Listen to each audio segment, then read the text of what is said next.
I love Goa. ये है गोवा का कलंगूट बीच, उत्तरी गोवा का है। और अगर आप देख सकते हो, पहचान पाएँ तो थोड़ी देर पहले मैंने ये कॉटेज आपको दिखाई थी, ये बागा बीच पर है।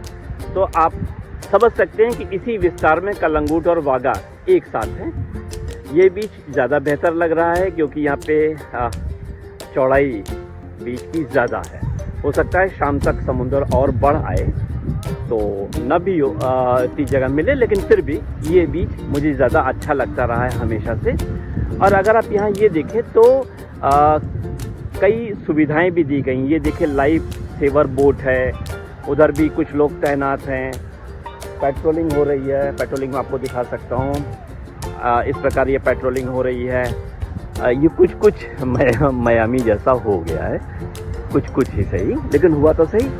हाँ, भीड़ भाड़ यहाँ पे ज़्यादा होती है, पर्यटक खूब आए हुए हैं।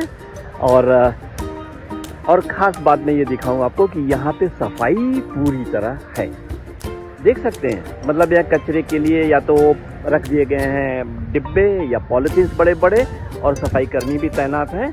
और लोग तो वैसे ही होंगे, पर्यटकों से हम क्या आशा रखें, लेकिन सफाई कर्मी तैनात होने से ये बीच पूरी तरह साफ़ है। यानी अगर हम चाहें तो साफ भी रख सकते हैं, असंभव नहीं है, मामला सिर्फ चाहने का है। तो और इस बीच के बारे में मैं आपको कुछ अपनी पुरानी घटनाएं याद दिलाना चाहूँगा।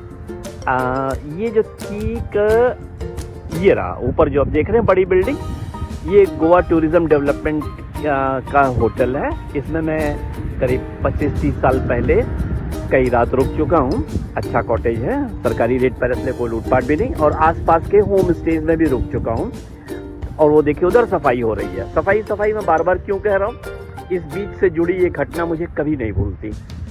ऐसे ही किसी दोपहर जब पर्यटक बहुत कम रहे होंगे तो मैं आया था, वो किसी होम स्टे से निकल के, और कोई वेंडर थी, कोई फल विक्रेता, उसने मुझे यहीं बीच पे वो दिए होंगे, संतरे खरीदे उनसे, और मैं आगे खाते हुए बढ़ गया। तो मैंने संतरों के छिलकों का वही किया जो तब मैं करता था, यानी बीच पे गिरा दिया और आगे बढ़ गया।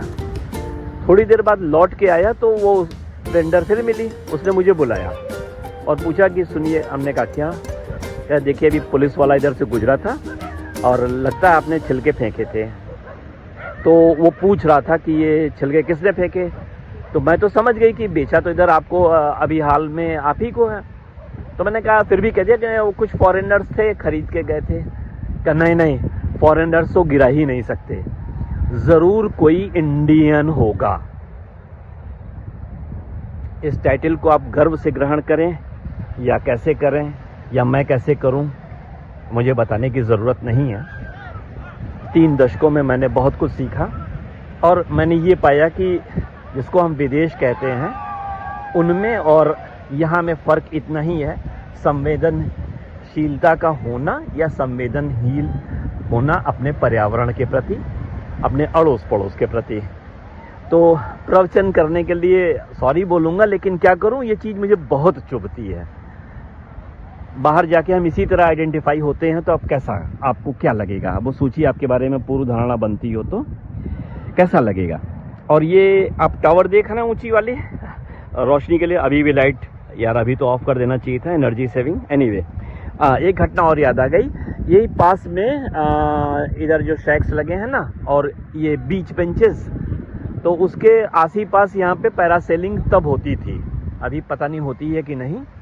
तो पैरासेलिंग के लिए मैं जीवन की पहली पैरासेलिंग यहीं से की। बोट लेके उड़ी तो रस्सी में से कुछ कट से आवाज़ आई, कुछ टाइट हुई होगी, लेकिन मुझे लगा कि कहीं टूट तो नहीं रही है। मैंने तुरंत ही हनुमान चालीसा पढ़ना शुरू किया और कहा कि हे भगवान, अगर गिराना तो समुंदर में गिराना, नंबर 2 अगर गिराना ही तो फिर रेत में गिराना, लेकिन चाहे जो हो जाए इन खम्भों के ऊपर जो त्रिशूल निकला हुआ शूल, उस पर मत गिरा देना। तो वो घटना भी मुझे याद आ गई। बहरहाल उस बार भी सेफ लैंडिंग की थी, ईश्वर की कृपा। तो ये देखिए सर्फ रेस्क्यू वालों का एक मचान। लंबा हो गया वीडियो, लेकिन मुझे तो मज़ा आ रहा है। मैं थोड़ी देर और रुकूंगा आपकी जैसी खुशी